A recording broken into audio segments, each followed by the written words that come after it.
want to be the best in the game, invest in my name, check no restraints, I'm obsessed with the pain. I ingest, I retain, assess and I change, possessed by the thought I'll be free one day from society's restraints. Money, clout and fame, mud, disease, a plague. We all love to hate, have to play the game, have to make a name. All our insecurities are on display. This is war with the enemy, think that it was meant to be. Living in a time where disease is on every screen. I won't let them fester me, I know most are festering. Negativity is a plague for the mentally weak.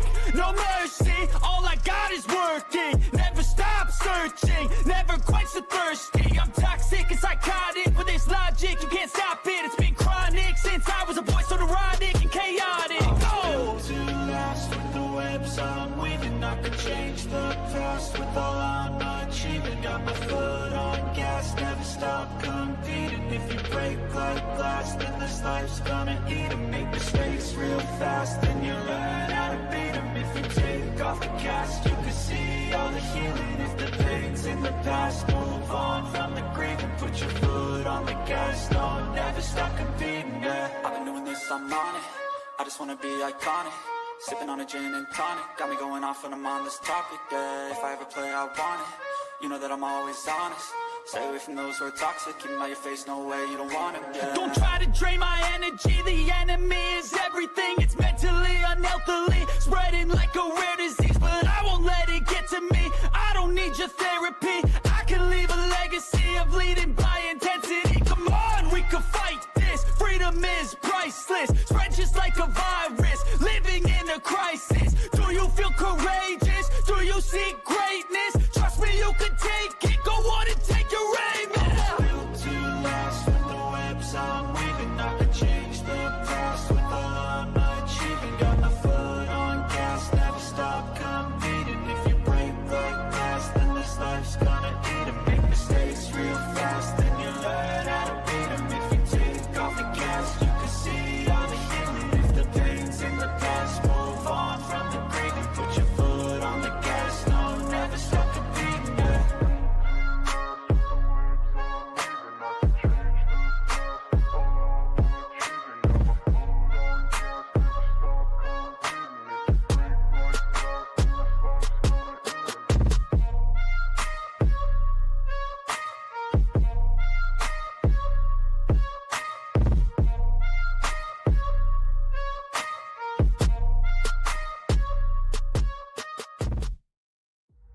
Birds flying high, you know how I feel. Sun in the sky, you know how I feel. Breeze drifting on by, you know how I feel. It's a new dawn, it's a new day, it's a new life for me, yeah. Turn on your mind now, tune into the feed. We're planting digital flowers from a single tiny seed. Yeah, power to the collective, in the data and the soul. The hive mind's getting louder, finding voice and control.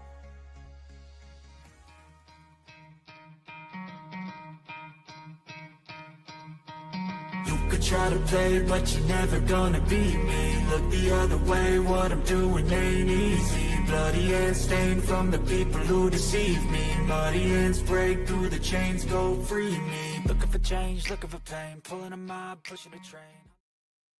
What is going on, Hive? Happy Monday. I hope everybody had a great start to their week, a better weekend than the Packers fans had. That was a devastating heartbreak of a game, but nonetheless, I'm stoked to be here in the Hive, and I have Devil's Advocates backstage as always on Monday. If this is your first time tuning into the Hive Mind, welcome.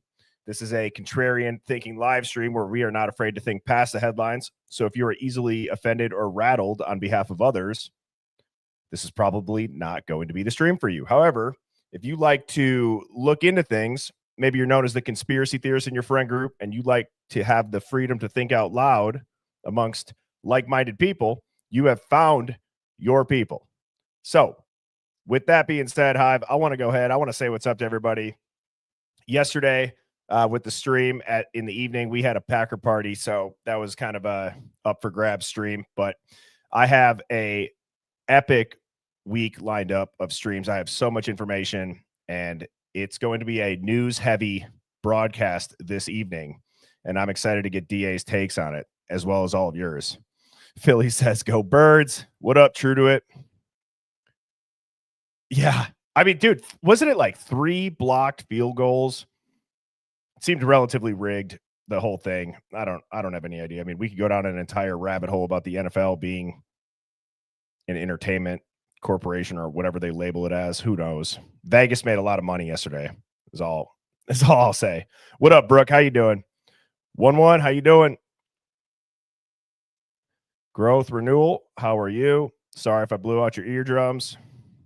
ATL Drew, good to see you, man. Glad you're back. Foxy Lady says, "Go Vikes." Savvy Rooster, how are you doing? Not an NPC. Robin, good to see you. Shout out to my mod. Says, "Please hit that like button." I agree. Swipe down on that chat. Press that subscribe button. Gang, gang. What's up, crowd? Shells, Matilda, Discord Dawn, good to see you. Miss Anonymous says they caught some interesting UFO footage on a live TV broadcast. Did you post it in the Discord? If you have, I have not had too much time today to go through it. I was in meetings all day. Shells is tuning in from the Hive down under in Straya.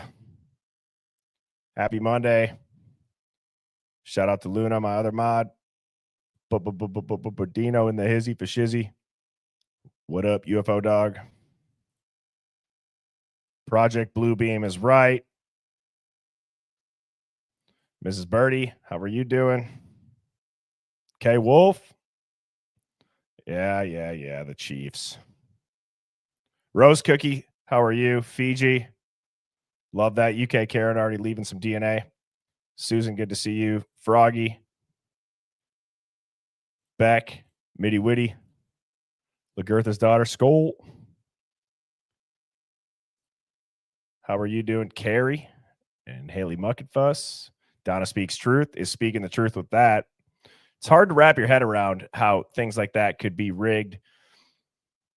It's not what you think it is, in my opinion. I think a lot of it has to do with statistics and penalties. Same thing with like the NBA. How many free throws does a team get? And it rather turns into a game of statistics and probability. Squirrel Nest. What up? What up? How you doing, Monique? Crime Spy. Lori. Zach. Grammy T. Paula, how are you? Tuning in from Cleveland. Painful for both teams. Well, at least you guys came out with the W. Psycho Stench, NFL's rigged. Red Riding Hood, good to see you. Court says rigged since Deflategate. And that was such a simple thing, just to let a couple pounds of pressure out of a ball. Angela, howdy. Twine and Toucans. Hive, yo. Yes, Chelsea, this is going to be a good one. This is going to be a very good stream. And with that, Hive, I'm going to go ahead. I'm going to bring up Devil's Advocates. Here he is. What's Gucci, my Louie? I feel like I've been run over by a truck. I got back from a long hike. I'm barely hanging on by a thin thread. So you'll have to carry me by your bootstraps or my bootstraps, whatever you say. But I'm here. I'm here and I'm ready to go. Yeah, it was like 6 hours, you were saying? Yeah, it was 6 hours and it was brutal. Yeah. Why would you do that willingly? Did you have fun?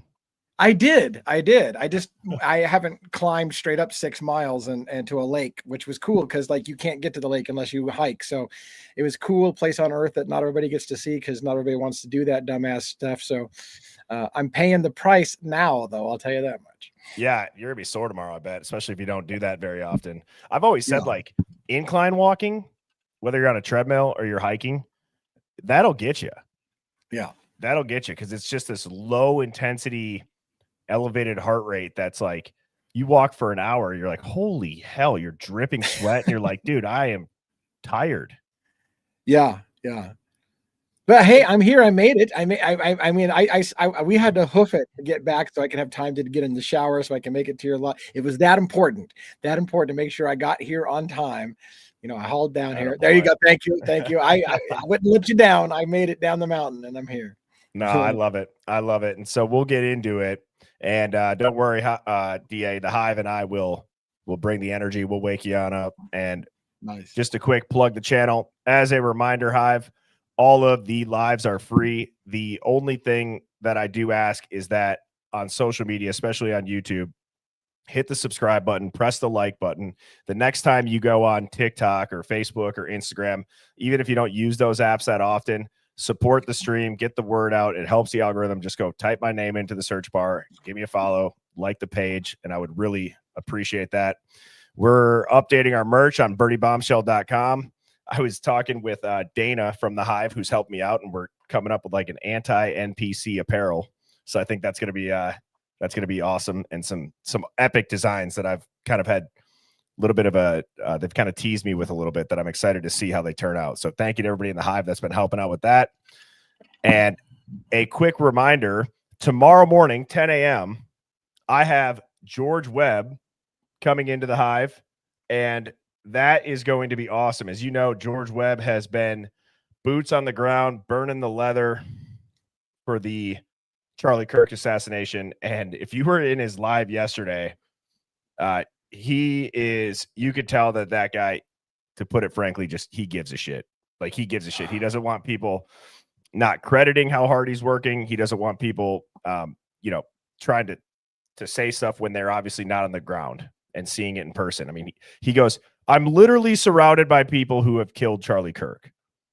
And it's like, damn, that's crazy. Yeah. So I'm very excited to have him kind of start from day one when he landed. What did he see? And have him talk me through that. So that is tomorrow morning, 10 a.m. Central. And DA, I don't know who submitted this picture, but oh,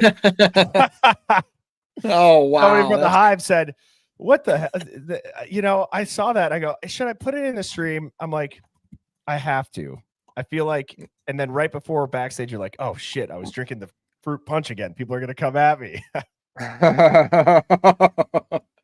I'm actually right now sipping on flavored like Gatorade type water. I'm like, please don't change the color of my lips on the stream. I don't need any more lipstick comments on the stream, but I'm doing my best. But yeah, DA, if you want to tell people where they can find you, I got your page up. Yeah, so of course you got the Devil's Advocates 2024 on YouTube. My main website is devilsadvocates.info. I'm on Facebook, Devil's Advocates. There, I'm on X. I'm on everything. It seems like, but super low followers on all of them. But I'm all over. I feel like there's more social media I just missed. But yeah, that's where you can find me. I also on Substack with devilsdocket.substack.com. So yeah, check me out. Look at what Kelly just said. No. I just love how like you have like this is how only way I can think of like describing is like there are inside jokes that, again, if you're just first tuning into the Hive, you would have no idea. It's like, what the fuck? That guy's a devil putting on lipstick and somebody's saying Tiggo Biddies and he laughs at it. It's like right. If you don't watch the show regularly, like, what's going on here? Right. Yeah. Right. No, it's awesome though. It is absolutely awesome. And I have, like I said, when I started this stream, I have a ton of slides. It's a news heavy stream, but your interpretation, I'm very much so looking forward to. And we can go ahead and get started with the Discord question of the day. This comes from Cat's Mojo. I picked this question because I think it's applicable to obviously Charlie Kirk and then also Idaho 4. And they had asked, why are these awful tragedies sounding more and more like the same script being fed to us over and over again? Now, what's interesting to me, when did it become the norm to erase the crime scene? When did it become the norm to not have an investigation, yet the story is solidified as fact? And why does nobody say, hold on, what if we missed something? Why are we tearing this down? Why are we paving over it? All the time. I'm getting sick of the narrative. They tear down as quickly as possible. Freaking ship shit off to other countries so you can't analyze the data. It's like, what are we doing? Like, why are you always trying to hide shit? That's what it seems like. I don't know. It just seems like they're hiding it. Like, yeah, for sure. I don't like, I listened to the ex FBI agent who was talking about the Idaho 4. You guys probably see him. He's kind of got like salt, pepper, slick back hair, kind of jacked for an older guy. And he's like, I'm a retired ex FBI agent is his hook. And he talked a lot about the Idaho 4. And he was talking about the Charlie Kirk thing. And I don't know if somebody sent this or if it was in the Discord, but he goes, a lot of people have said, why do they not preserve the crime scene? Now, this was his reasoning. The crime scene is not as important as where they found the casings and where the shooter was. Yeah. To me, that doesn't make sense. And his reasoning was, well, if that bullet did get lodged inside of him, or, I didn't see it go in the back, I didn't see whatever. He's like, those bullets are pretty hard to find. And I'm just thinking, like, really? like that's just what we're going to accept, is they're hard to find because it can't be done. And I like, when.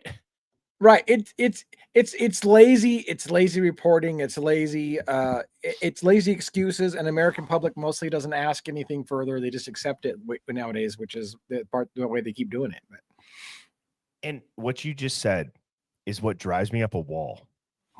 When did the American public become so intellectually lazy with what we demand from reporting? It's okay to finish a day of, 8 hours, 12 hours, 16-hour days of work. It's okay to be tired and not want to have to go research yourself, but you should be able to flip your television on and you should be able to understand that who's ever telling you as you're relaxing to stay up to date in your community, in the world, in your country, what's going on. You should be able to just relax, veg out, and think, at least I'm going to be told the goddamn truth. That bothers me. Yeah. Yeah, it's horrible. In fact, it someday, like soon, I'm going to be talking and breaking down on my channel about Project Mockingbird and when the CIA started to infiltrate mainstream media and actually pay mainstream media to put a narrative out there and propagandize the American public. So unfortunately, people don't think that stuff happens. They think it sounds like the world of conspiracy theory, but it's documented. It's been proven. It's been declassified. But yet, we're surprised when the media doesn't cover things and they tear down crime scenes and tell us, don't worry about it. There's nothing to see here. I don't know. I sounds like a real pessimist today. Holy shit. I sound like a real pessimist, but it is pretty pessimistic. I'm sorry. The more that I'm on social media, I don't know if there's any hope. I'm serious. I hate being half empty, like a glass half empty type of mindset. Usually I'm not very glass half full. This is getting out of hand. It's so bad. It's so bad that I don't believe that by voting people in or out of Washington will ever fix this.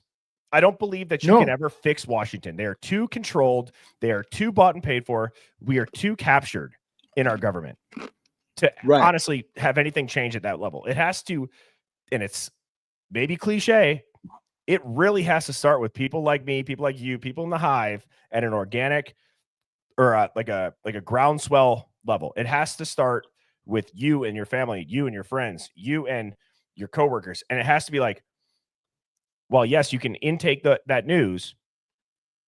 You have to be able to just have those conversations. And then they go after, like, they implement BS HR policies where you can anonymously report your coworker for hate speech by questioning a narrative if it was Israel behind it, or who knows, right? It's just gotten out of hand. You can't think freely.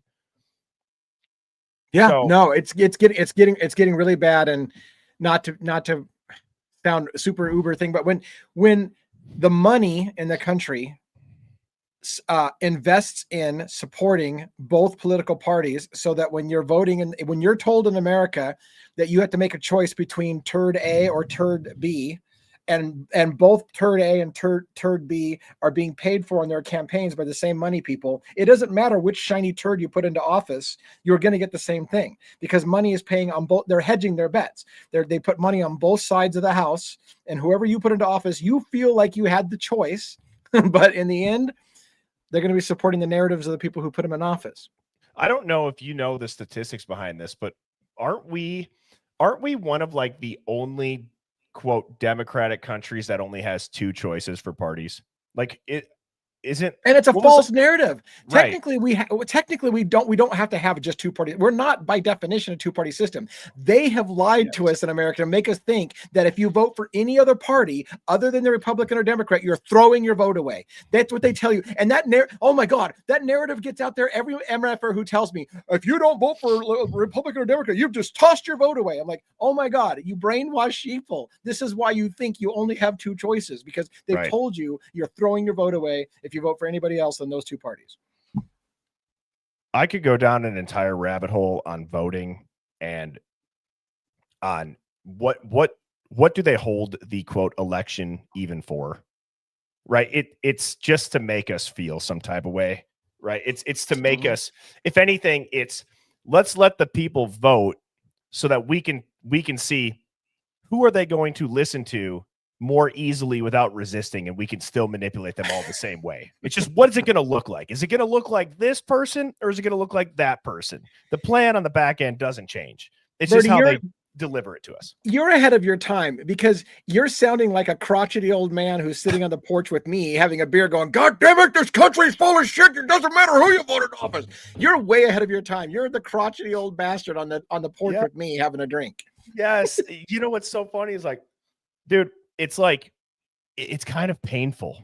Like, do you remember like feeling that pain when it starts to happen, when you're like, oh God, this is all just so pointless. Like, and yet we're people are fighting over this, and it's like tearing apart friendships and families. And it's like, none of this matters. And then you just start, it hurts. It hurts your soul. Like, yeah. Oh yeah. Oh yeah. It's horrible. We sound like a bunch of crotchety old bastards. I'm telling you. I am a crotchety old man. I really am. Like, join the club. It's awesome. Yeah. So, all right. Well, thank you, Cats Mojo, for submitting that Discord question of the day. If you are in the Discord, please go ahead and submit a question, as well as the Hive Mind Finds, as that is where I pull the questions from. Now, I have a couple of slides to set the tone of the stream leading into the Hive Mind Finds. And this one, a lot of people have probably seen this. This is Andrew Colvette. He says, I want to address some of this discussion about the lack of an exit wound with Charlie.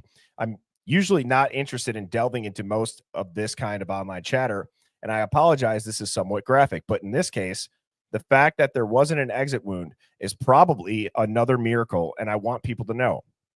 I just spoke with the surgeon who worked on Charlie in the hospital. He said the bullet, quote, absolutely should have gone through, which is very, very normal for a high-powered, high-velocity round. I've seen wounds from this caliber many times, and they always go through everything. This would have taken a moose or 2 down, an elk, etc., but it didn't go through. Charlie's body stopped it. I mentioned to his doctor that there were dozens of staff and students and special guests standing directly behind Charlie on the other side of the tent, and he replied, it was an absolute miracle that someone else didn't get killed. His bone was so healthy and the density was so impressive that he's like the man of steel. It should have just gone through and through. It likely would have killed those standing behind him too. In the end, the coroner did find the bullet just beneath the skin. Even in death, Charlie managed to save the lives of those around him. Remarkable, miraculous. And I had texted you, I texted you a screenshot last night of this. Yeah. It bothers me to my core when, like, I believe in miracles. Like I do as a person. I believe that there's extremely powerful things that can happen. But when you hijack that because you want to lean into the fact that he was a man of God and a big follower of Christ, and that now his bone is that of steel, and you're saying that, again, I have a visual, but yes, this can take down a moose and an elk from 500 yards. You're telling me that a flexible ass vertebrae bone stop that? I don't buy it. I think that it's wrong that this is used, because there's going to be people who their own psyche of their belief in God will now stop them from questioning this, because they're like, oh my God, it was a miracle. Like, he's just that powerful. And it bothers me. And it bothers me too. And I don't want to alienate the Christians out there by saying, but this is it's that narrative, God himself hardened his bones so the bullet wouldn't go Yes. through, so that it would save innocent people on the island. And that's because he's a man of God. And I literally just had a hike. That hike I told you I was on. Somebody literally, she's a big Christian and we're great friends. And she said, I found out, I didn't realize that there's people who are leaving churches around us right now because the pastor won't talk about Charlie Kirk. And they're like, I won't stay at a church. I will not stand for being at a church that won't talk about Charlie Kirk. And I'm like, what is going on with this with this movement? Like that part I don't think that's indicative of the whole religion, so please don't say that. But some of the narrative that's being spun on this whole man of God thing is a little crazy. But it gets weird. And some of you may have seen the video that's going viral of this kid talking about how they used an AI voice of Charlie Kirk to talk to the congregation and say everything's going to be okay. I'm sorry. That is like mass psychosis. Like, when are they going to have a hologram of Jesus Christ one day reading to you? I mean, like, at what point? I'm not even necessarily saying that there's something wrong about that, but it's like everyone can, if that's like powerful to you, yes. And I'm not even trying to tiptoe around or walk on eggshells. I think it would make me personally feel uncomfortable. I'd be like, this is kind of corny. And I feel like these things though they're designed for narrative shaping. It's designed to polarize people and to get people to jump on that and start this story right here will keep getting repeated by people, and it'll and it's designed to do that. It polarizes people. It puts them on. Then they start fighting about that. Well, is he or isn't he a man of God? And that's what they start fighting about, because again, look to the left. Don't look over here. What really happened? Let's all fight about whether he's a man of God or not. That's what they want you fighting over. Yeah, let's fight about, is he a man of God or not? And then, was Tyler Robinson mega, or was he dating somebody who's trans? It's like, we're not asking about where the hell is the bullet, because nobody is believing that his neck stopped this shit. Let's not ask the difficult question. Let's argue about his ideology and stuff. Right. And I don't know if anybody had a chance to watch the service, the memorial yesterday, but something interesting happened. So I was saying, DA, that we had some friends over for the Packer game. Obviously, we're all down about the Packers losing to the Browns. It sucked. But when we turned on the service on YouTube, we're watching it stream.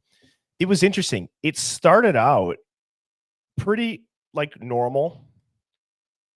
It turned into something that was like, hang on, this is a memorial service for this guy's life. It seemed like a rally.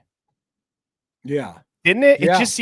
It didn't seem about remembering a man's legacy, and rather this was an attack on our entire party. Yes. Which is what they said they didn't want it to be. And then it's like, you're leaning into it, and it's not even political talk. It goes into the same thing about this tweet that's on the screen.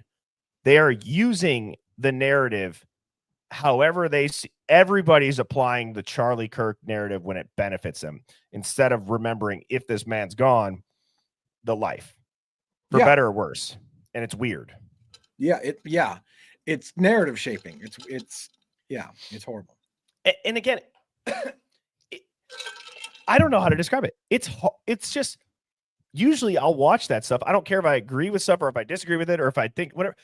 It's hard to watch just because of the way that it's being said. It put not just the service. This tweet is another great example. It's weird the way that they're saying it. Yeah. Has the surgeon has he done a news conference?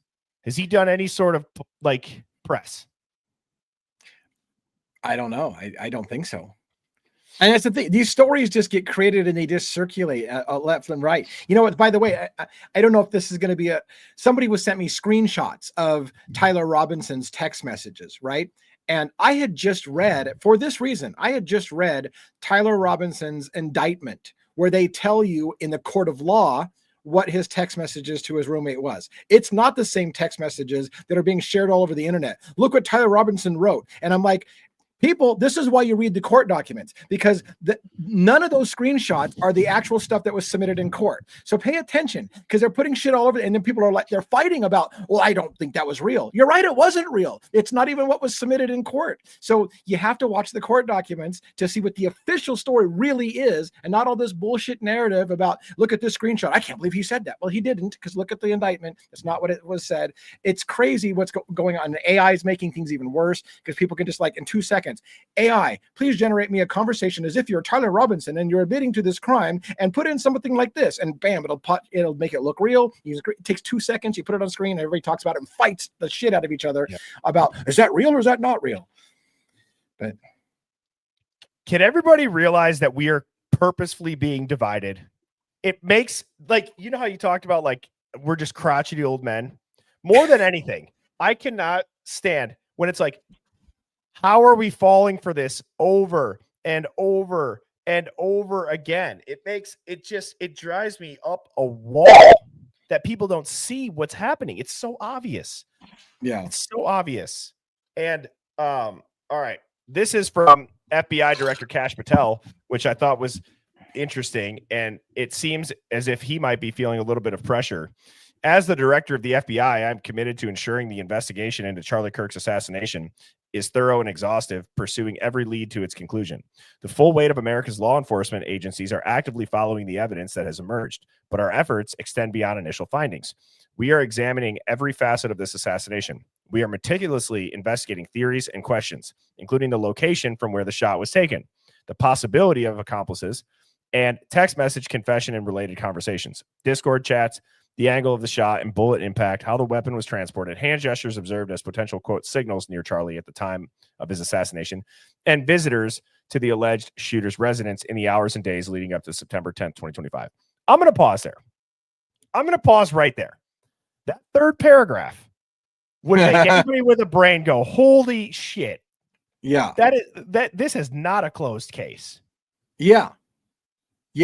I mean, I have mixed feelings about this, but yeah, if the FBI director is telling you we're looking into alternate angles, the hand signals of the people behind him, these things, that should tell you that there's, even they don't think it's as straightforward as the single shooter from the front thing. Or is that even really his words? Like, I don't know. But or are they just trying to put the fires out? Oh, thank God. Right. Yeah. Trust us. We looked into everything and we found out it was exactly what we told you it was. You can go to bed. We've looked into it. Right. Some details are known today while others are being pursued to ensure every possibility is considered.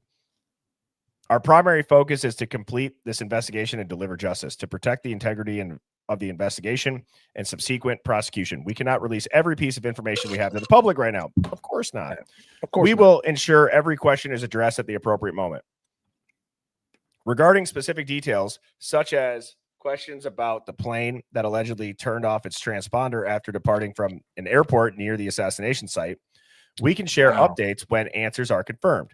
After interviews with the pilot and consultation with the FAA, we determined the transponder was not turned off. Incomplete flight data in rural areas caused the apparent gap. The entire FBI mourns the loss of Charlie Kirk. We will not rest until justice is served, and our investigation into this assassination will continue until every question is answered. Wow. I mean, here's the thing. I don't want to make this political. Sometimes you have to, though. Sometimes you have to. So if that's a legitimate statement by him, it should give you encouragement. But I also feel like that's exactly what they want you to believe, is that, hey, we're looking into all these things. And in the end of the day, they'll tell you, don't worry, we can't give you all the details, but we looked into it. Trust us. It happened exactly like we told you, which is where I expect it to go. I don't necessarily trust Kash Patel, but that's me. Right. And everyone's fine to have their own opinion on it. It's just, it seems at least at face value, this paragraph right here, and then it's like, oh, of course that it's just a rural area. So where are all the other planes that are flying through rural areas that apparently just drop off? Wouldn't that be concerning? Is that a rural area, or is they about to crash us into another tower? Right? Wouldn't that be a little bit concerning? Right. And I don't really ever see Trump's Truth Social posts that much, but this one caught my eye, and I thought it was interesting. He's talking directly to Pam Bondi. I was telling you backstage, I think Pam Bondi's on the chopping block, dude. I really do. I don't think that anybody's very happy with. And for me, it was, yeah, I got the Epstein list. It's on my desk. I'm waiting to review it. I can go do it right now as she's on the White House lawn. And then within 48 hours, Trump saying, we're still talking about that idiot, meaning Epstein. Yeah. And it was just that, to me, everything changed. It seemed almost like at that moment when it came to Epstein and then Pam Bondi. It's just very odd. But right here, this first part of it, Pam, I have reviewed over 30 statements and posts saying that essentially, quote, same old story as last time. All talk, no action. Nothing is being done. What about Comey, Adam Shifty Schiff, Letitia? They're all guilty as hell, but nothing's going to be done. Okay. This is interesting, though, because he's calling out Pam Bondi by name, which is somebody that I don't think he would call out unless he's like actually trying to expose her. Right. Yeah. I mean, and then you could read the rest of it and you kind of get lost in what the reason why I put this up here was just that first sentence. But, you know, talking about how, you know, people are not doing good, whether they're rhinos, whether they're bad Dems or they're bad Republicans, how he fired them. But over nothing, justice must be served now. And I don't know why you would put Pam Bondi on blast on social media unless I don't either. Is it a cry for help or is it to wake the people up that even he's wonder? I don't know. I don't either, but I'm digging into it. I'm telling you, like I said, I don't like to make things political, but I am digging into this story, into the background and the politicians and who was in bed with who and the Epstein files, which I think is a major part of this. I'm getting all into the research on this. So. And what Twine and Toucans just said sums up what I think the reason why I ultimately put this up is I am so tired of hearing her say, we will prosecute to the fullest extent of the law. When, who, how, because like, how many times, and also too, whether it's Trump, whether it's whoever, like how many other times have we heard the president say, we need to hold people accountable? Well, it's like, you can't just say that and then not hold the person accountable who's supposed to be holding people accountable. It's like trickle down accountability. That's what it is, bro. Like, I like that. Trickle down accountability. Yeah. So I just thought that was interesting. I would guess if I had to make a prediction, Pam Bondi by the end of this year is no longer going to be standing on the front of the White House lawn giving press conferences because I think she's going to get fired. If I had to guess. Now, I'll remember that statement. Yeah. No, I mean, because I'll remember because if it happens, I'll be like, you called it, Birdie. I'm just saying. Yeah. Like, yeah. And now listen to this clip. So I was in line with people for 3 hours talking to all the folks, and they were Christians and they were happy and they had families and they were lovely people. And I started talking to them and they were happy and prayerful, and none of them that I spoke to believed that the shooter that they got and have arrested actually did it. And they are the War Room posse. It's 0%. They were and they were angry. Same with our chat. They don't need that. They don't. Not saying this guy's not a bad guy and an evil guy, right? But they think something, and this is why Kash Patel did announce today that the FBI has officially expanded the investigation. My big fear was you would get a lone wolf, lone gunman, and Utah police and everybody want to shut it down. I think Kash said today that they've expanded it out because we have to. Forever. Now, tell me that before we even watch this clip, you and I didn't just piece that entire narrative that you could have guessed. That's exactly why they're going to refer to Kash. So don't worry, everybody. We know nobody believes it. Kash is looking into it. We don't want this lone wolf, gunman narrative to get away. Kash is on it. Okay. Because that's going well. That's looking promising, but we're going to tell you it. I did think it was a little odd that they said that though at the memorial or like on the stream for it. I did think that was odd. It is. But I mean, what do you think about that? That's pretty predictable, huh? Yeah, it's weird that they're openly though admitting.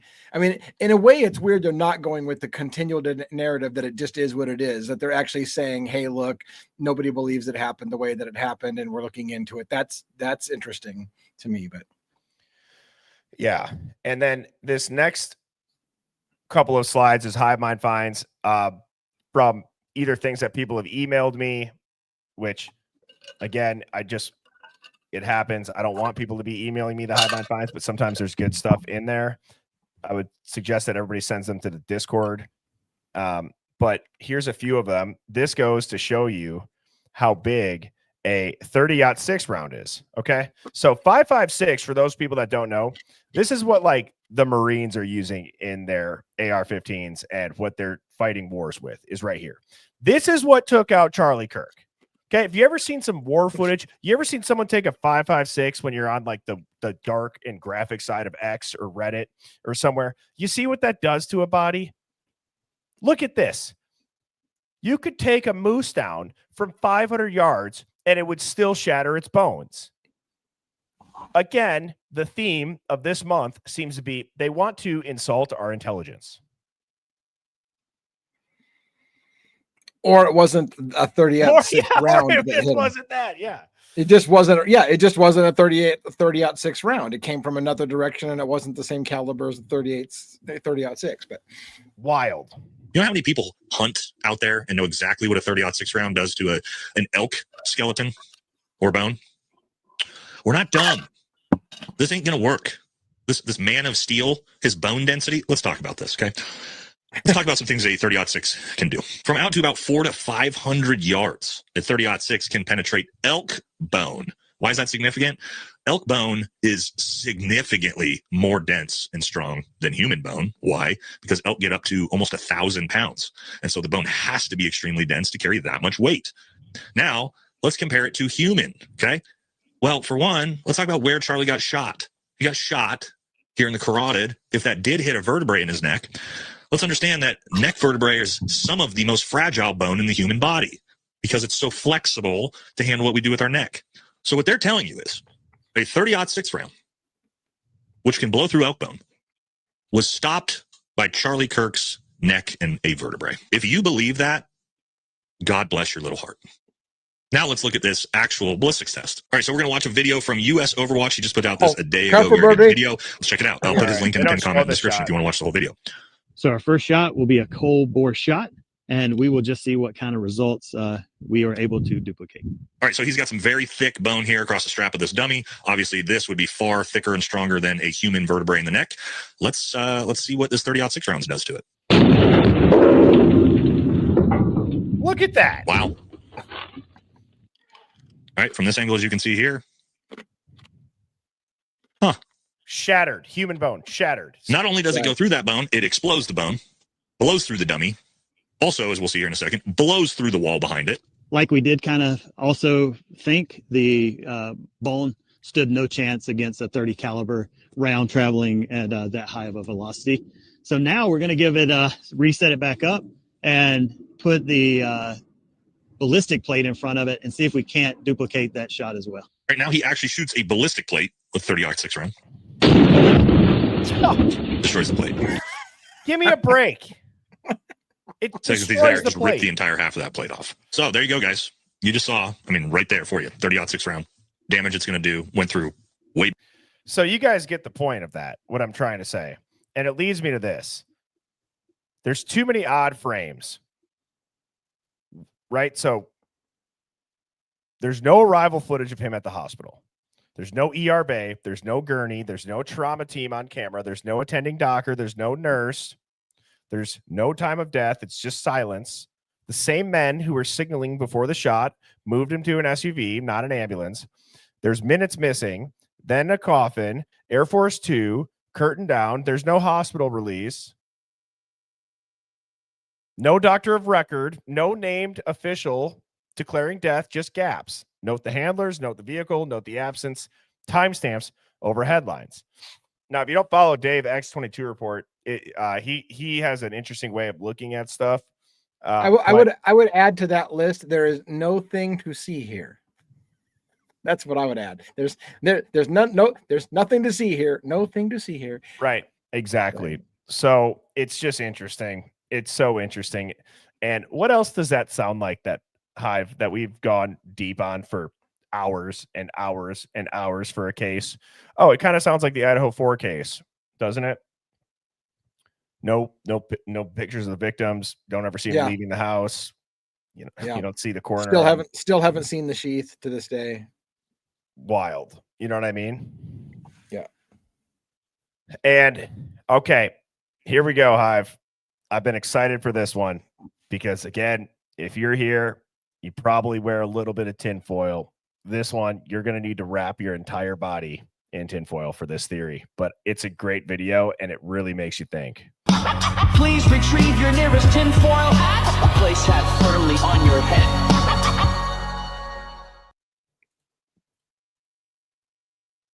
Good afternoon, everyone.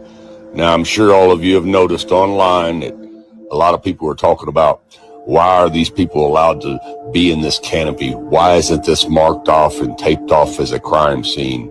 And why is this guy in the white shirt taking the most very important camera down? What you think is the most very important camera there? Why is he taking it down? Well, here's why. Because it's not a crime scene. A crime didn't take place here, and that's not a camera. Now, before I tell you what it is, I want you to get a real good look at it as he's taking it down. Anybody figure out what it is yet? Okay, here's what it is. Have you seen this before? No. This video? I'm telling you, DA, this video is a video that, again, now once I start watching videos like this, I look up from my phone and it's been 4 hours and I've done nothing but now just think. And that's what this video did to me. Called a hologram projector. And if you don't believe me, you can go look them up online. And they're not cheap. They're not cheap. Usually 20 to 60, 70, $80,000 for these things. And they come in different varieties. Now, Hollywood calls them hologram stage projectors. Now, you see how Charlie's little tent there is a perfect square? And as you can tell, it's 10 foot squared, 10 foot all the way around on each square, and it's about 9 foot tall. That's because it has to be for the projection to work. Now, let's explain. For smaller spaces, the projectors can be configured with mirrors to elongate the projection path and maintain picture integrity. Eyeliner displays ideally require a minimum footprint of 10 feet square and a height of 9 feet to show full-size human figures. What you are seeing is a reflected image which is so true and realistic to the original, it has become known as a virtual image. Many people perceive what they are seeing now as a 3D hologram. In fact, it is a 21st century take on a mid-19th century visual effect known as Pepper's Ghost, showing now. And also, too, I agree, Justice Berserker, saying this is a lie. Don't fall for the lies. We're smart on this. I know. But this is really not conversing about the truth, the lies, whatever it is, because we're never going to know the truth of what happened. You could say, oh, it's a camera. Oh, it's this, it's that. I would guess at this point, the suspicion is probably nothing that would be very obvious to anybody with what they've let us see. You know what I mean, DA? I feel like the key to all of this is probably not public. While I do agree this is a stretch, it makes you think, you know, like, can we all agree on that? Like, nobody's really saying that it's a hologram. It's just, this technology exists. And if you watch this video, you know, it's interesting. On the relay screens. Sorry. Thanks in part to the... I want to say something. See, when things like this come out, all it would take is for somebody in government or whatever to just take somebody seriously for a second and say, hey, look, and if they can dispel it, say, hey, look, there's this comment out there that this was a projector. Here's why it can't be. And just take it seriously for a second and show it. Instead, what they do is they just mock everybody for having the question and move on. And because they treat everybody like morons, because we've got questions, instead of just acknowledging, hey, look, I heard your question. I'm taking it seriously. Let's talk about that. Could it have been that? Here's why we're telling you, no, it couldn't be that. Have a dialogue, but they don't. They just mock you for asking the question. Exactly. And people are saying like again, it's just like, yeah, but that's not what happened here. It's like, okay. Like then let's talk about proving that it wasn't. Just have a conversation about it. It's thought provoking because maybe it's not used in this situation. Well, is it used elsewhere? Because this video, I was surprised at the direction this video went in. And amazing optical properties of the eyeliner foil, combined with the light and picture output of Christie Digital high-definition projectors, the image has depth and opacity that actually supersedes the scale and definition of traditional 3D hologram. Like I said before, 10 foot squared, 9 foot tall. This canopy was made this size for a purpose because it is a hologram stage projection. Now, I'm telling you, when I saw this angle, I thought to myself, that looks a little bit weird, just a little bit. It does. And that's where maybe Charlie did it. Who knows? Okay. I don't know. Anything is possible, for God's sakes. There's a guy in Panama concealing an alien in a freezer. Okay. It's a glob of alien goo. So to think that a hologram, which the technology clearly exists, I'm not saying that this is what happened, but it's just like, I like to think about that stuff. You know how we were talking about that, DA? Yeah. Yeah. Right. Exactly. Yeah. It's worth discussing. Right. That you guys were watching. These performers are holograms. Every series, we take one step closer to achieving all of the sci-fi dreams. It's pretty cool. You'll never have to miss a gig again. The gig can come to you. We traveled to Paris to meet Ian O'Connell, director of the company that put this show on. I recall we were being asked to produce a show from London to Florida where the interaction between the musicians and the audience would be as natural as two people being in the same room. And for all of us, it was an experience. The interactions between the hologram where it's a remote live concert. They're just as normal as you and I talking right now. Yeah. We'll never forget. So how do they beam this band in live? It's incredible that this really is a remote live gig. The signal from London takes less than 1/3 of a second to go all the way around the world and be projected as a hologram on the stage in the US. As well as the hologram making it feel like the band are actually in the room with the audience, the band can see the audience and actually interact and respond to what they're doing. This is a whole new take on live music. But how are the images so good that it looks like the band are really on stage? They look so lifelike because of the angle of the light and the reflective material called mylar that creates this holographic effect. The mylar screen is semi-transparent. The reflective surface reflects the images where the light falls on it, but where the light doesn't fall on it, the audience can see through it. So it looks like there's a person standing on the stage and that there's no screen at all. The projector receives the video signal and projects it down from the ceiling. What I really love about this is that you get the effect of a 3D hologram without those stupid glasses. I still believe pause we've for a only second, scratched the Birdie. surface with this technology. I got a pop-up on my screen. I don't know if you got this that said, heads up, we've detected your video stream belongs to someone else and your stream may be temporarily blocked. Did you see that? No, but I'll move on. That's interesting because that's not even from YouTube, but thank you for letting me know that. Now, this is also very interesting. Going along with that, I'm going to play this video to the right here first. Let me move us out of the way.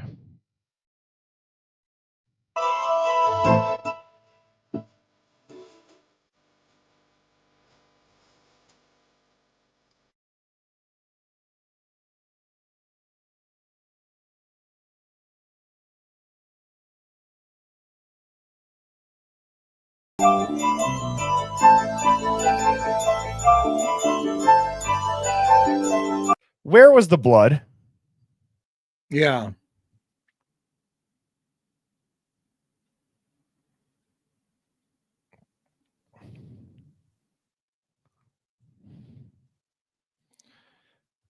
Where is it?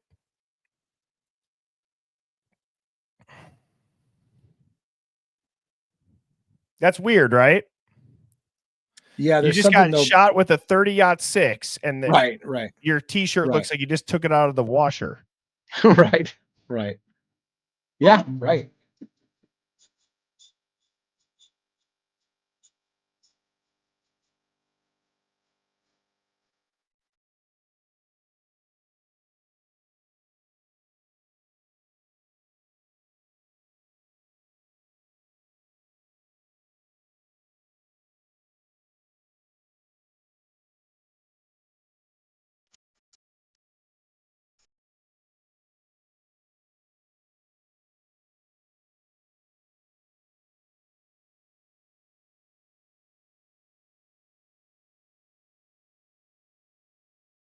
Oh.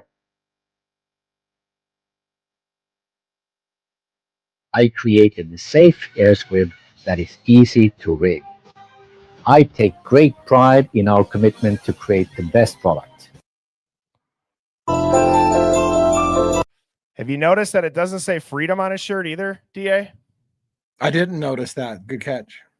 Shout out to Corn Freak for that. Guys, where did it go? I can't wrap my head around this. You know what I mean? Yeah. And then this is also weird. This is from Queen of Space 23 on TikTok. I don't think this guy, Tyler Robinson, exists. And I don't mean he's a robot or AI generated. I mean he's an actor, playing the role of a shooter, like Lee Harvey Oswald was. Take a look at his mother's alleged Facebook account. Tyler's supposed to be 22 years old, right? So in 2017, he would be 14 years old. Look 14 to you? Look 15 to you now? How about 18 now? Does the boy not change over the years? If so, then who's this meant to be? And now the mother's Facebook posts are random. Like they are really pushing the gig too far. What the hell? Right. Pictures of him feel weird, staged, and faked. And now this footage emerges of him after a car crash in 2022. Does he not age or change? And if you think they can't fake people, remember there was a whole passenger list for CGI planes that one time.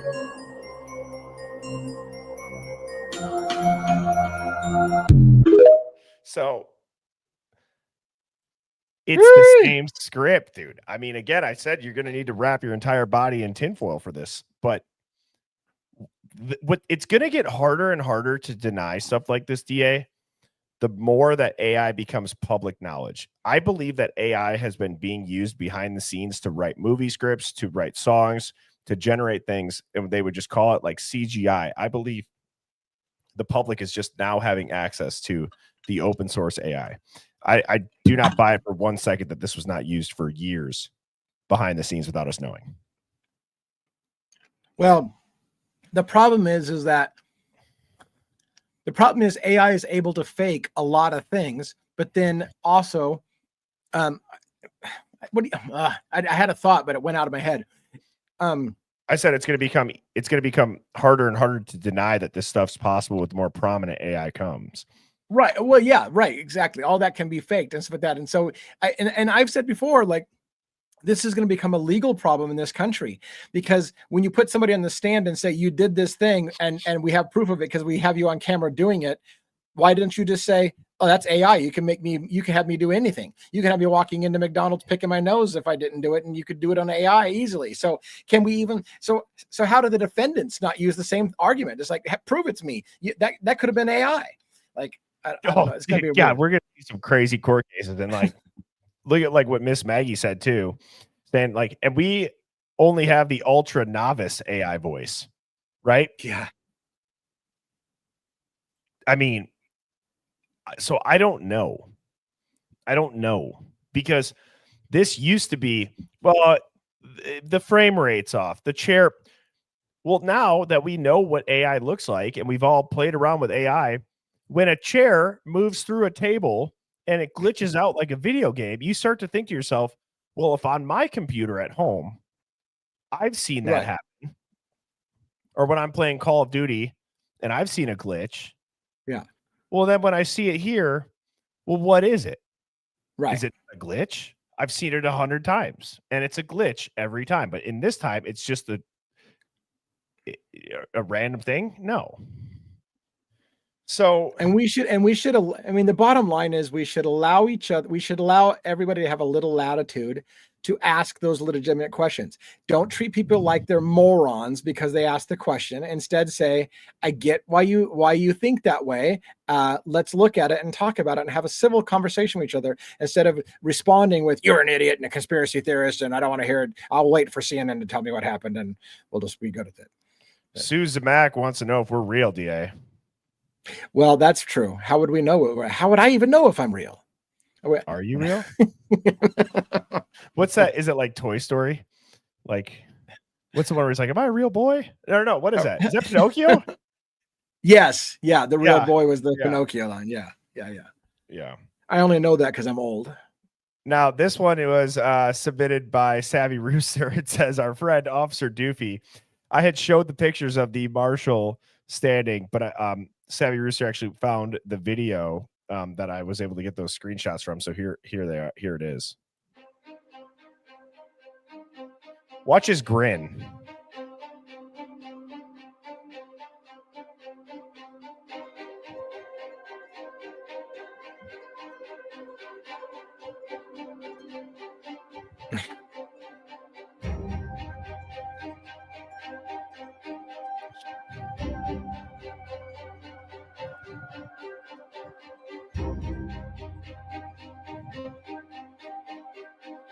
There was so many weird people doing weird shit in this event. Yes. Apparently that's a prosthetic arm, but look at the backpack. I recognize that strap, and I think you know what that is. This is a strap off of an AR-15, also known as a sling, and when I tell you this one looks almost exactly the same, it's actually kind of crazy.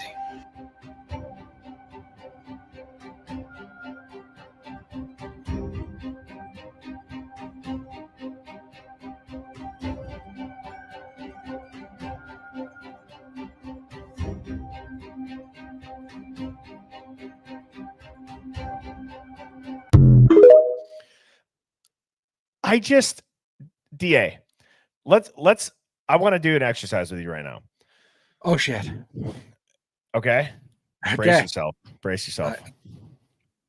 Cash Patel's putting out all of these things that we were just talking about. That's like, look at those questions people have. Those are all very reasonable that they, in a way, by him putting that out there, they're admitting they do not have the answers to. Yeah. Right. I think that he would have put the answers out to those questions instead of saying we're looking into these questions. It's either they have no idea and they're trying to calm everybody down, like we said, or it's misdirection on purpose. Yeah. The trap door. Guys, humans, while maybe everybody is not up to speed, we also have to give ourselves a little bit of credit. I know earlier in the stream I was saying there's no hope. There's no hope. We're cooked. We're done. Which that might be from a power standpoint, but I would say that we have some of the most, like, we're living in a time where people are paying the most attention to stuff on the mainstream and what we're being told happened, why it can't happen this way, why it could have happened a different way. Let's think through this logically. There are all of these inconsistencies with bullet trajectory, with the story of the shooter, with where did the shot come from? And there's a giant trap door where he was sitting. Right. And they're paving over the crime scene within a week. That is weird. That is that is weird. Yeah. And it'd be almost weirder if nobody said something like, hey, you see that giant metal door that a man could easily probably crawl into or out of? It's actually meant for, it's like a manhole for people to go get access to stuff, and who knows where the tunnel goes to. And they're going to tell us it's just a simple electrical box. Okay. Then show us the inside of it. Right. It'd be weirder if nobody looked at the giant metal trap door and didn't question it. Right. Yes, correct. Correct. It would be weirder to just act like there wasn't a question there. Yeah, yeah, like I feel like Cash, I mean, not that side tech, but I think Cash Patel's response of, hey, we're looking into these other things were because it was almost, I feel like the, oh shit moment. America didn't necessarily buy the shooter from the rooftop thing. And all these YouTubers are out there with former snipers who worked for the military, worked for the government saying that shot didn't come from the front, it came from the side. And so you have two choices. You keep going with the narrative that people who are experts in the field are saying it couldn't have happened that way, or you embrace it and say, hey, we hear these things and we're looking into it. And of course, eventually you'll just say, we've looked into it and there was nothing there. Trust us, it was exactly what we told you. So, I mean, I feel like they were kind of almost forced to acknowledge the existence of those things because, again, alternate news like YouTubers of that are eating mainstream media's lunch because people are starting to listen to the fact that mainstream media isn't telling you the truth. And so they look for the alternate theories, and now they're forced to do things like that, like acknowledge, hey, we hear the alternate theories, we're looking into it. Trust us, though, it's exactly what we told you at the very beginning. And Gwender woman, thank you so much for the super chat. She said, I've said it from day one, CK is alive. Shot was special effects. CK's movement was like he was hooked up to defibrillator, the effect of a bullet. Okay. I want to ask a question. And thank you again, Gwender woman, for the super chat. I'm glad you just said that because it reminded me of something that I've thought through as far as technology that exists, right? So DA, when we're going to the movies, or if you're streaming a movie, I don't know if anybody goes to the theater anymore, but we watch a war movie, and I don't know if like you've ever watched a movie with your wife. There's movies that are like mainstream. They're on Hulu, they're on Netflix, they're on Amazon Prime, where Aubrey's like, oh my God, I can't see that. And it's all special effects. Right. And we're watching it on the screen. Yeah. And it looks real. Yeah. How do they make it look real? And you can say, oh, it's CGI. Well, my question is this. Is there something, let's say that's hooked up to Charlie's lower spine? I don't know how this would work. Shit, maybe you could put something on his big toe. I am just asking questions. I have no idea if this technology exists. Is it possible to zap somebody and it would mimic them getting shot if the squib was tied up right, and it would knock you out? Is that possible? The way that his hands come up look exactly like how somebody who gets KO'd in the UFC looks. Or if you ever seen somebody, they get knocked out, their hands go up. So my question is there something that you could wear that's a device that would zap you to go along with some sort of special effects for realisticness? And you would actually get knocked out and you'd fall and your body would be limp and it would look about as real as it could get. Is that a stretch to think that somebody in special effects or for whatever other purposes would have that? I don't know. I think it's possible. Yeah. And the problem people have with it is, why would they do that? That's the next question people have. Okay. So yeah, it could do that, but why would they do that? That's the big question, is why would they do that? That's what I'm trying to dig into, is the, who wanted Charlie, that's the $1 million question. Who wanted Charlie Kirk dead? What people wanted Charlie Kirk dead, and then you start working backwards from there. Who wanted him dead? Now, how would they have done it if they wanted him dead? But well, and to Sid's point, I'm saying this nicely. You're proving my point. If I've seen videos of people getting shot by the police, their arms do the same thing, though. That's what I mean. It looks exactly the same. So when you hear the gunshot and you see it happen, you're like, well, that's what it looks like when police shoot somebody. But it's also like, go watch somebody get punched. AI can remove the person and you can have a gunshot and they go, boop, and would it look the same? Because your brain is thinking they were shot then. That's my point, rather. I know that that's what people's arms do. And of course, but so I don't know. I'm just saying, like, in a way that's kind of proving the point that I'm saying, is that is exactly what would happen when you get knocked out or when you get shot. Because at the end of the day, did I just say that twice in a row? Sorry. Your nervous system is getting shut off. Yeah. Right? Like, so when you get knocked out, like, that's why a lot of people, when they're punching, they aim for the bottom jaw. Your bottom jaw moving just a little bit is what shuts off your nervous system, why you go limp. Right? So I have no idea. It was just a question of, does that exist? So nothing should be wrong about asking questions. No, I'm not afraid to ask any question. Yeah. Like, I'll ask a question, DA. This might make you uncomfortable, but I'm gonna ask it. Oh shit. I can't wait to know where that shit's going. This is gonna make you uncomfortable. Well, I don't think it'll make you that uncomfortable. Do you think that with Israel and the Jews and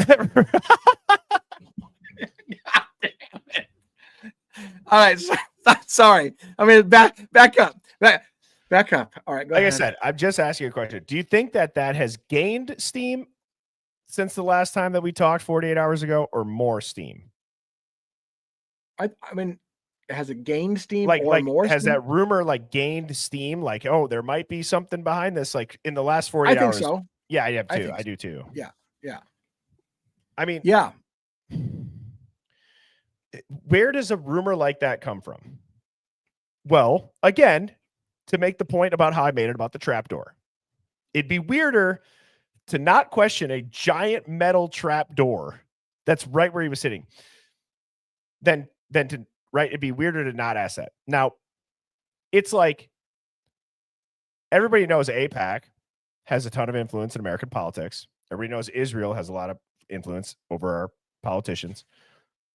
Would it be a little bit weird if Charlie turned down $150 million in a visit to Israel, like in the weeks leading up to it, and was potentially changing his stance on things that might be occurring with the Iran war and some funding with Ukraine and all this other stuff? Is that a stretch, or is that not a little bit weirder to not question if that has something to do with it? Right.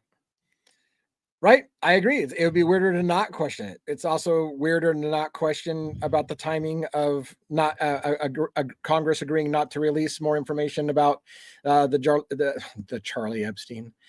God damn it.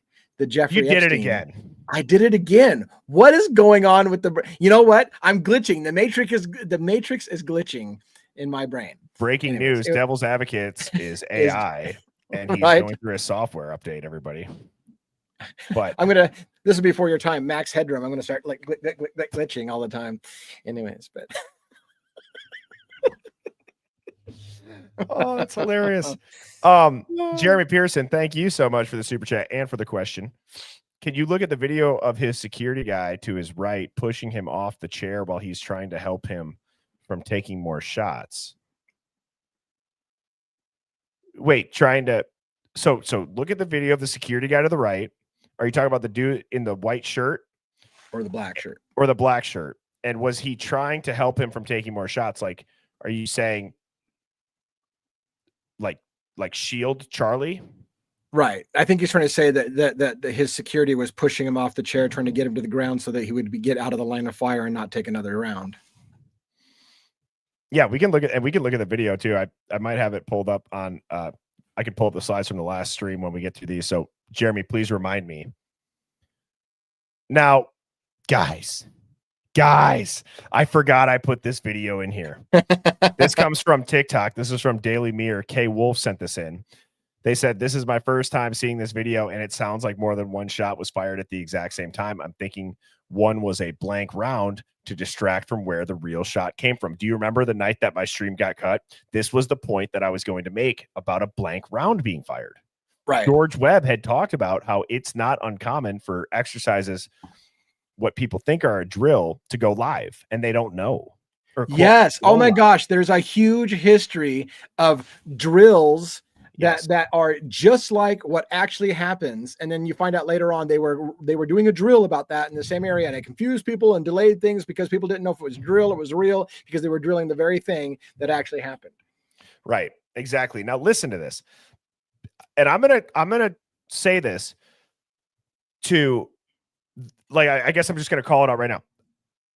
I will guarantee right now that people are gonna say it's the echo because he's down in a bowl and there's buildings, there's buildings around. Okay, yes, but I don't believe that the echo would happen this quickly. Okay, and I'm gonna play this. Of course. Oh, you come on.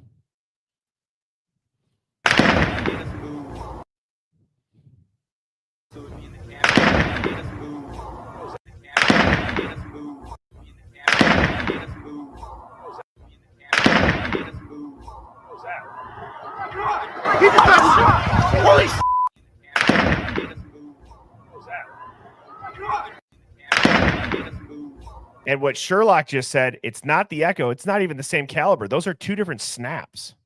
Yeah. What do you? I mean, Dia, are you a big? Do you shoot at all? Do you hunt or anything? And really? again, I shoot, but just at a pistol range every once in a while. It's not so much. But so let's. I'm just off the riff. So again, if you take the idea that somebody hand signaled something in for the shot, then you could signal for both shooters to take the shot at the same time as quickly as possible. And you could, in theory, have two shots that were designed to be as quickly as possible. So you're waiting for a cue, the same cue that both shooters would take as the shot. And there could be, but again, it could be an echo off of a building or something like that. So yeah. So now, anyways, like, here's my whole thing with the hand signals. Same thing. Are we to believe that somebody's going to be standing right next to Charlie Kirk in front of thousands of people that's, doing the whole like wasn't quite that hand signal, but yeah. You know what I mean, though? But seriously, like, come on. You don't think that this is going to like steal third, steal home? Right. This guy right here. Like, I don't see how it would almost be, that's the whole theme that I'm going with is, it'd be weirder if that is how obvious it was, because it's rather obvious. They had to know thousands of phones were going to be out. Yeah. So, I'll play this again. I'm curious to see what the Hive thinks. Hive, type of 1 for 1 shot, type of 2 for 2 shots. I'll play this a couple of times.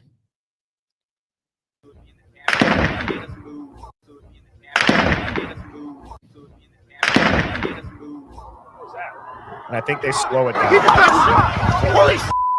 Holy! There's been a shooting. We heard shots. You guys okay? Okay, love you. Be safe.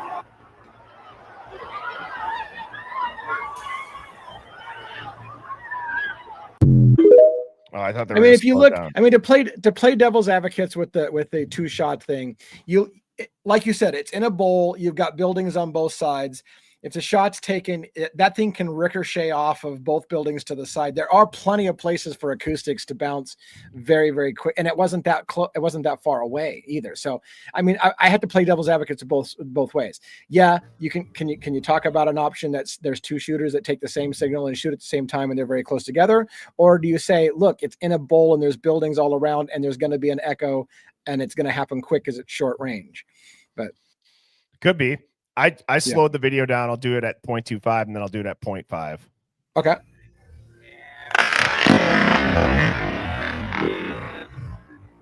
See, that sounded like 1.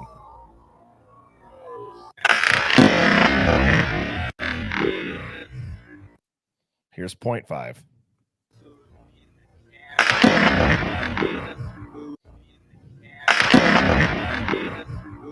I don't know. It just still sounds so weird. Here's 0.75.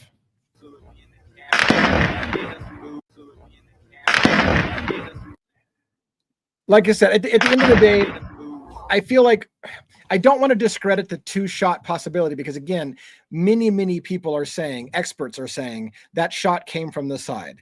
So if it came from the side, then what was the shooter on the roof doing straight ahead? Did they fire a blanket? Did they fire at all? Did they fire at all? That's the other question. Did they fire at all?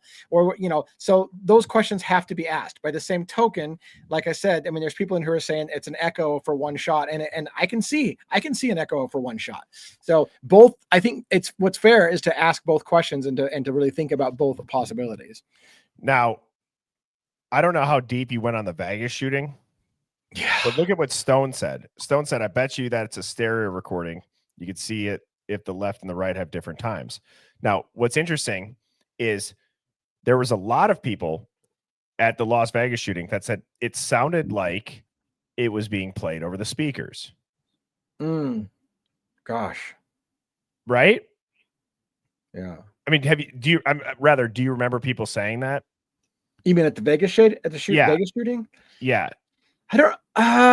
God, it's been a while. There was so much crazy shit with the Vegas shooting. I don't remember them saying that it sounded like it was coming from speakers, but I thought that I heard that, and then I also, do you know what the other thing is? Like, I've used a bump stock before. Yeah. it is a novelty item. It's not meant to be used to be tactical. Not that anybody was trying to be tactical and really aim in that situation, right? But it almost seemed like the narrative was hijacked to ban pump stocks, right? Yes, oh, it's right. going to make guns fully auto. If you've ever shot a pump, you can't control it once you start. Your arm's just going quick, and your fingers going against that trigger at a rate that you can't pull it at. Yeah, right. You know, so I thought that was interesting. Now, the one thing that I want to look at is where do people turn and look when they hear this? I've heard about this where people were to watch where people turn and look. Right.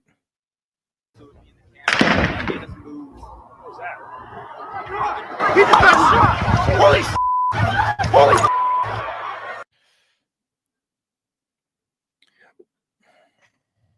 It's kind of hard to tell from this angle. Yeah, right. All right. Yeah, people were. I know people were telling me in the audience when you watch the things and you see where people look, they're looking in a different direction from where the shot came, where we told the shot came from. But it's like, did you see that guy who was there that his entire team like grabbed him and he's like, no, why are you grabbing me? It was like one of the first interviews. He's like, I heard the shot. I looked to my left, and then I looked right, and I saw Charlie go down. So let me. I'm going to tell you a conspiracy theory right here. A conspiracy theorist might say the entire reason why this location was picked for the assassination is because of the echo chamber effect. Because that way, when people start reporting shots were heard from different directions, you just pass it off as, well, yeah, it was echoing off of buildings. That way, the shot could have come from anywhere, and you'll just answer it as, well, yeah, it was in a bowl. The sound's going to ricochet all over the place. So maybe somebody heard it from the left, and maybe somebody heard it from the right. Maybe somebody, and that's how you answer it. So, right, exactly. Now, moving on, this one, the tinfoil hat conspiracy of the day. This is rather just more of a history lesson of just kind of, we talked last time, DA, the geopolitical landscape. This is very interesting, and I tried to find a couple videos that when people see this, it will wake them up to how, when I say, if you're right wing or if you're left wing, it doesn't matter because you are on the same wings of a bird that is nosediving into Satan's gooch. That's what's happening right now. Okay. Like there's no hope. Okay. So poetic, very poetic. Right? Exactly. So now you're going to listen to this. And if you haven't heard this, this is the type of clip we also have a history of kind of moving in and out of, or your friends that don't believe this. Listen to Hillary Clinton back in the day. We also have a history of kind of moving in and out of Pakistan. I mean, let's remember here, the people we are fighting today, we funded 20 years ago. People forget and that. We did it because we were locked in this struggle with the Soviet Union. They invaded Afghanistan, and we did not want to see them control Central Asia.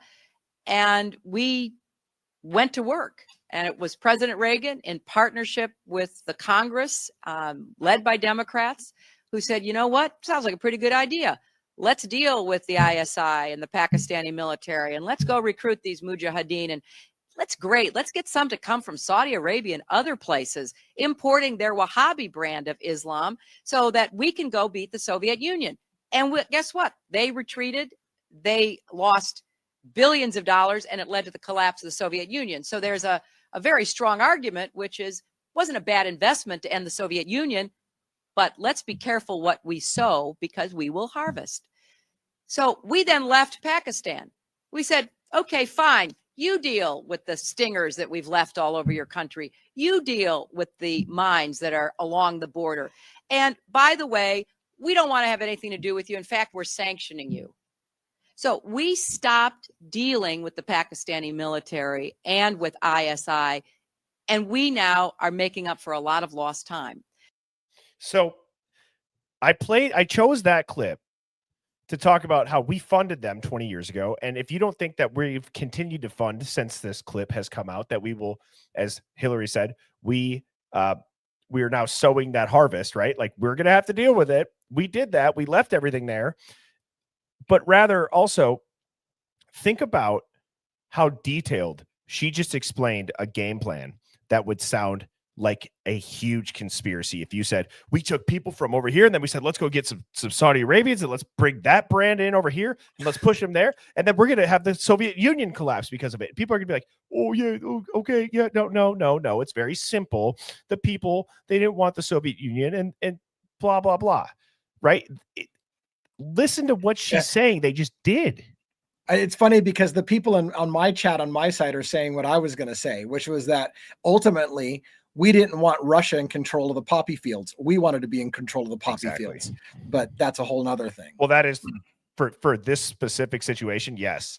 The umbrella term that I was kind of getting at is like, look at how calculated that was to do. Yeah. Yeah. And we will fund people to fight Russia to make sure Russia doesn't get the poppy fields so that we can get control of the poppy fields.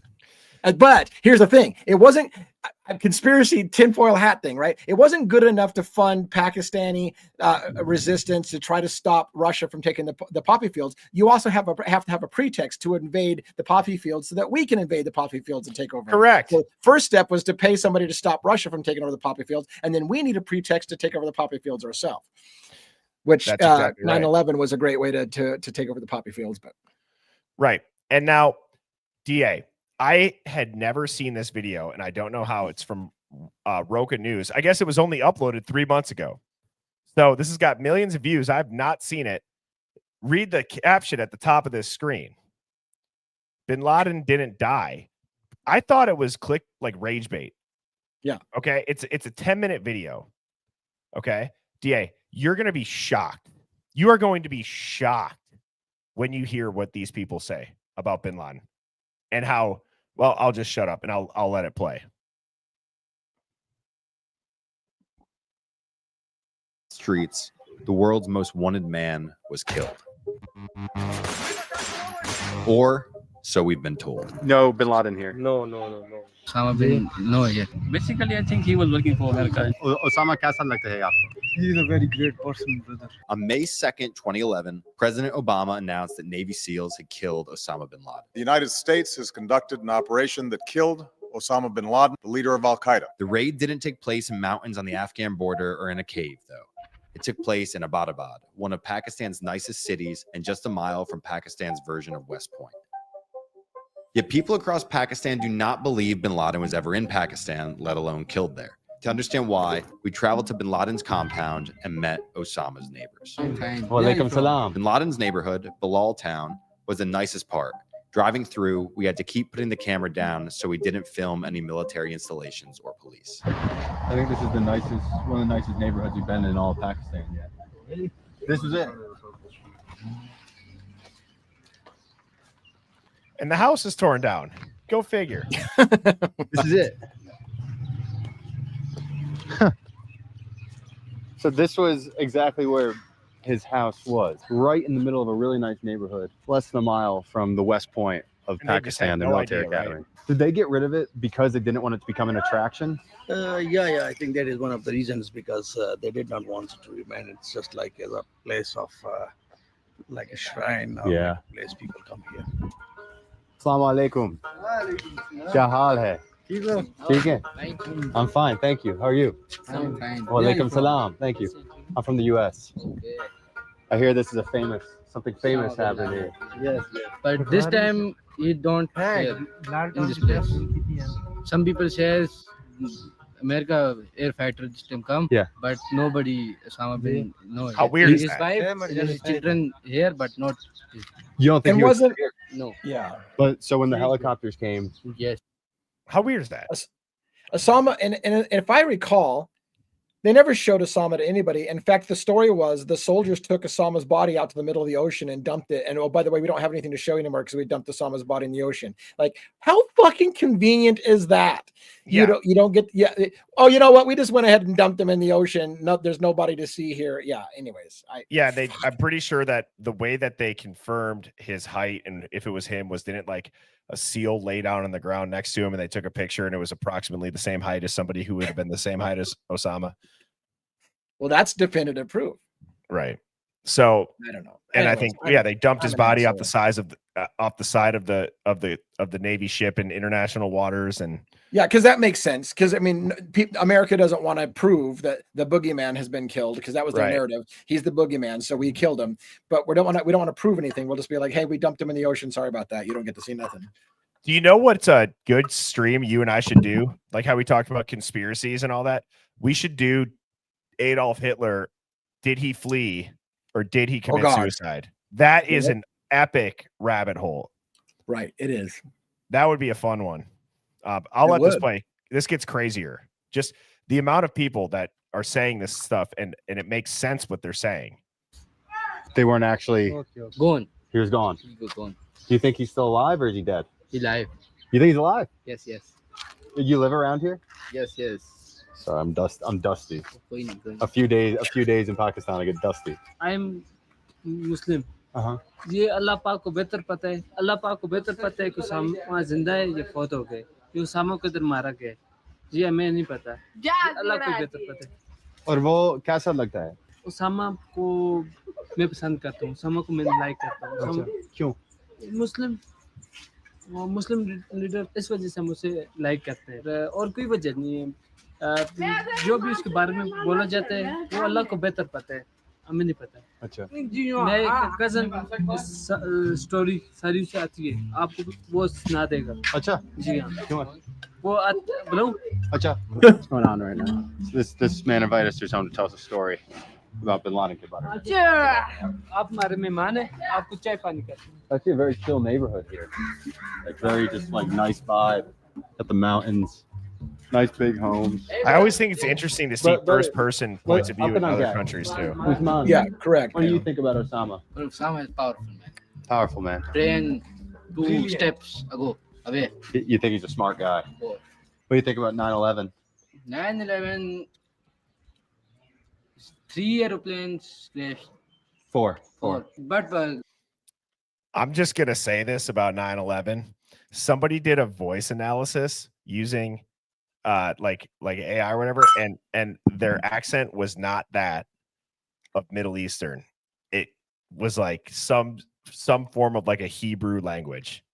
Oh yeah.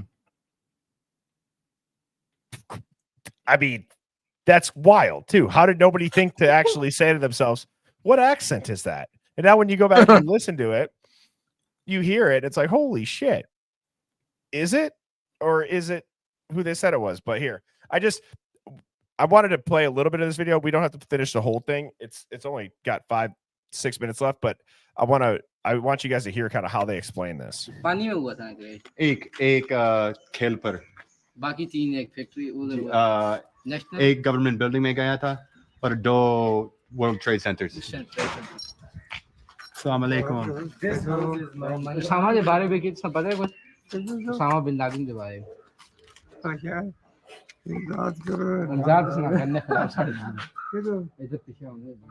When the Bin Laden thing went down here and the Americans crashed, he was living right here. आपने कुछ सुना? Hospital ले गए थे, पाँव में गांठ वगैरह लग गए. क्या आपने कोई देखा? हेलीकॉप्टर देखे? Wait. Hey, guy.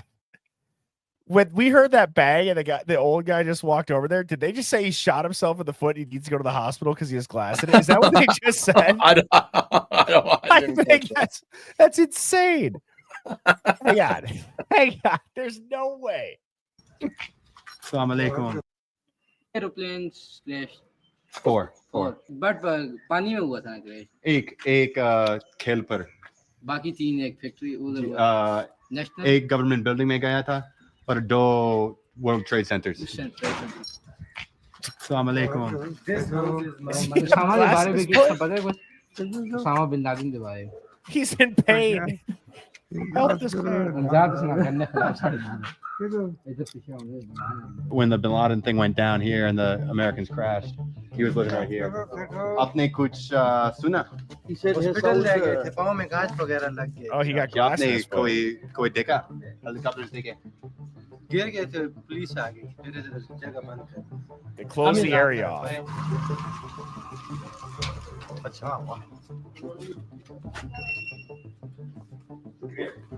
और आपका नाम? मोहम्मद तिमूर. मोहम्मद तिमूर. मेरा नाम मैक्स है. ये बात 2011 में हुई थी, 11 मई को हुई थी। हमारे स्कूल और कॉलेजों की छुट्टी हो गई थी, उनके शीशे टूट गए थे जब हादसा हुआ था। ये उसामा बिन लादेन शहीद हुआ है, जैसे जो मारा गया, इस बात का हमें कोई इल्म नहीं है। उसामा बिन लादेन एक मुस्लिम था, एक मुसलमान था। अल्लाह पाक उसे जन्नत फिरदौस में जगह दे। अगर उसने कोई गलत हादसा किए, कोई गलत वो किए, तो ये पकड़ अल्लाह पाक करे। School drink would be nice. Now, if you're enjoying this video, please subscribe. My friends and I started Roka News back in 2020 because we were tired of... Anyways, you guys get the point that I was trying to say, is that none of the locals even believe that had gone down there. And I do... Oops. Sorry, DA. I do have one other video quick. If you guys... DA, do you got 2 more minutes here? I do, yeah. Okay.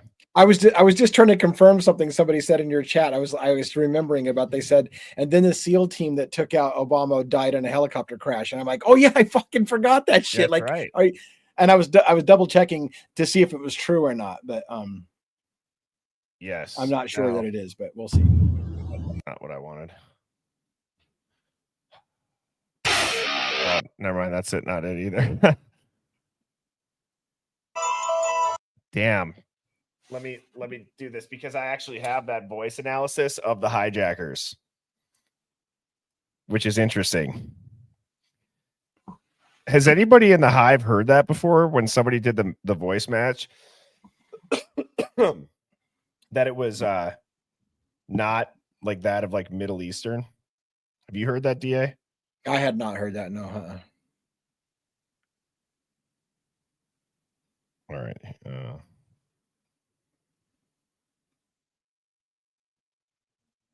Here we go. And while I'm waiting for that to upload, here's an epic video of the ice wall.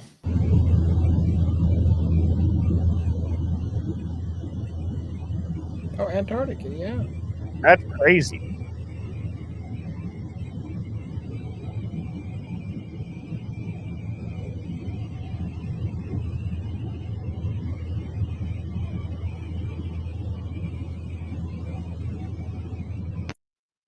Would you ever go to Antarctica? Yeah. The voice of the hijacker heard from the hijacked plane's voice recorder reveals that the accent of the hijacker matches an Israeli Hebrew accent.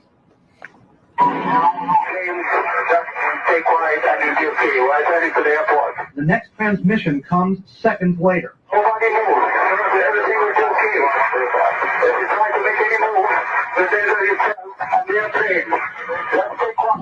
FBI Director Mueller, BBC News, and ABC have confirmed that 7 of the 19 Muslims whose mugshots were flashed around the world did not die in the 911 crashes. They are alive and well and are victims of identity theft. An 8th accused Muslim died 1 year before the 911 hijackings even occurred. Who stole their identities, and why isn't the FBI looking for them? If the hijackers really were Muslims, why would they steal the identities of fellow Muslims and implicate them? Wouldn't they be more likely to steal Israeli identities and put the blame on Israelis? If the hijackers were Israelis, wouldn't they be likely to steal the identities of Muslims and put the blame on Muslims? It's just a question, everybody.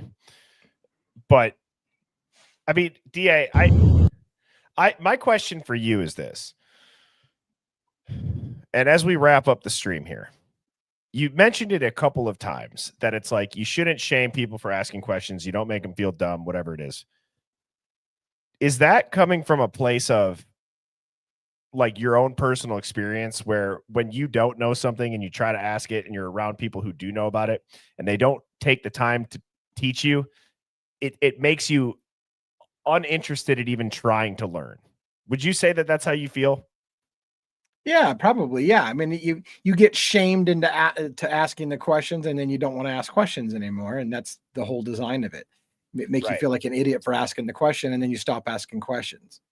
And I believe that there's questions that everybody has had for a long time about a lot of very popular events. JFK, the Vietnam War. I'm sure even in World War II, there was questions.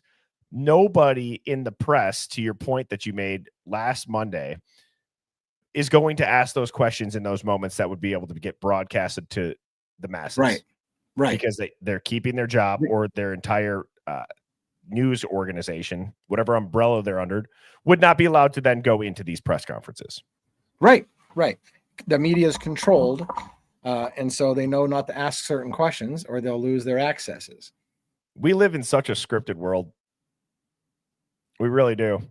And a lot of people are waking up to it. And I don't know if there's an easy answer how to get out of it. I don't know if anybody does know how to get out of it, but I can tell you that it will never hurt to ask questions about very obvious things that should have questions asked about.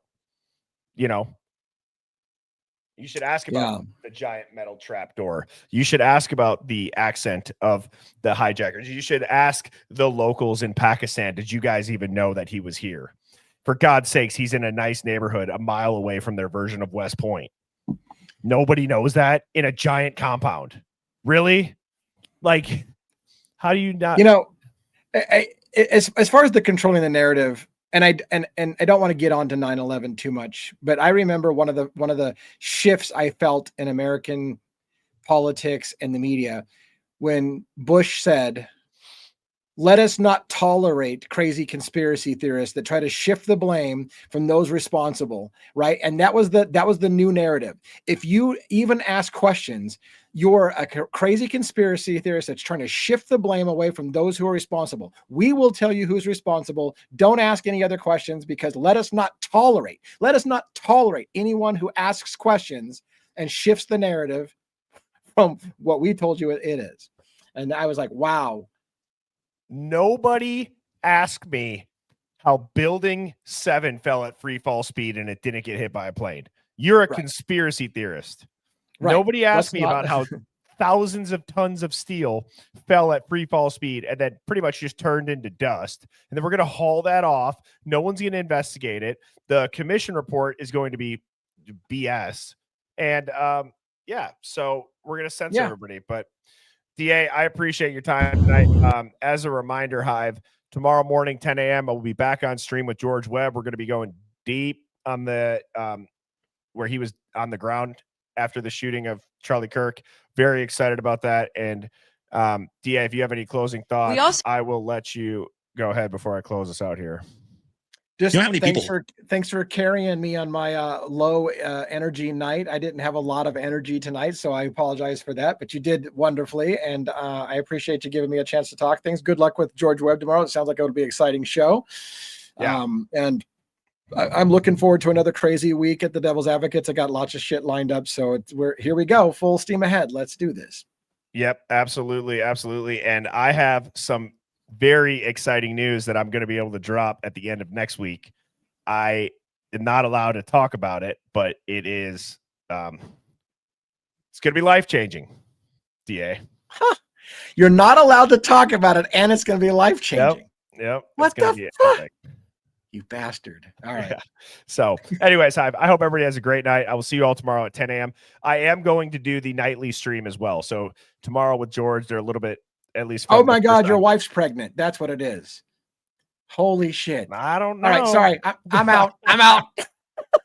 So anyways, we're going to be doing two streams.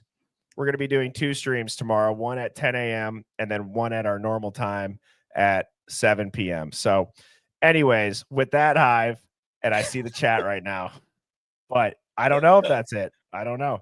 But anyways, I hope it's not, because then I'm an asshole and I stole your thunder, but I really don't know. I have no insight. I want to make sure everybody knows I have no inside information. That was purely a guess. When he's like life-changing and I can't tell you about it, it's like, oh, I know what that is.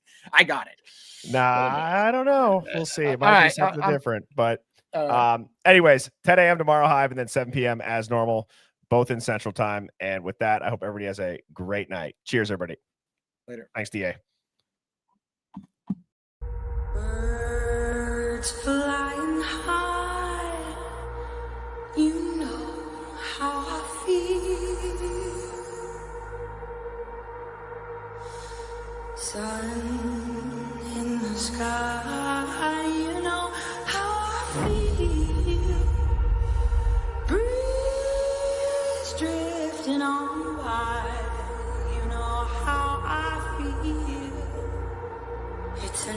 dawn. It's a new day. It's a new life.